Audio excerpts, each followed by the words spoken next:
કોઈપણ રાષ્ટ્ર કે રાજ્યના વિકાસના કામો એ રાજ્યની વસ્તીના આંકડાના ઉપર આધારિત હોય છે. ગુજરાત રાજ્યમાં આગામી સમયમાં 1 જૂનથી વસ્તી ગણતરીની પ્રક્રિયાનો પ્રારંભ થઈ રહ્યો છે.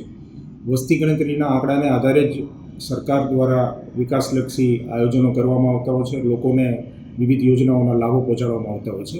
એટલે આ વસ્તી ગણતરી દરમિયાન સૌ નાગરિકોની આપણી ફરજ બને છે કે આપણે સચોટ અને સાચી માહિતી રાજ્ય સરકારશ્રીને, કેન્દ્ર સરકારશ્રીને પહોંચાડીએ. આગામી 1 જૂનથી જ્યારે વસ્તી ગણતરીની પ્રક્રિયા હાથ ધરવામાં આવશે એ પહેલાં તંત્ર દ્વારા અને સરકાર દ્વારા અભિગમ લેવામાં આવે છે કે 17 મેથી ઓનલાઈન પોર્ટલ ઉપર પણ વસ્તી ગણતરી સેલ્ફ એન્યુમરેશનની પ્રક્રિયા પણ કરી શકાય છે. એ માટે થઈને વેબ પોર્ટલ પર se.census.gov.in પર જાગૃત નાગરિકો જઈ અને પોતાના કુટુંબની સચોટ માહિતી એમાં આપી શકે છે.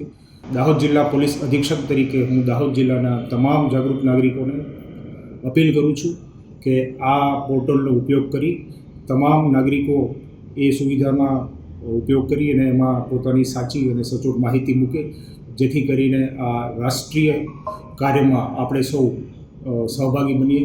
ફરી એકવાર સમગ્ર દાહોદ જિલ્લાની પ્રજાને જિલ્લા પોલીસ અધિક્ષક તરીકે મારી નમ્ર વિનંતી છે કે વસ્તી ગણતરીની પ્રક્રિયામાં આપણે સૌ ભાગ લઈ અને સાચી અને સચોટ માહિતી આપી સરકારશ્રીને ઉપયોગી થઈએ, જેથી કરીને આપણી આગામી પેઢી સરકારશ્રીની વિવિધ વિકાસલક્ષી યોજનાઓનો લાભ લઈ શકે. ધન્યવાદ.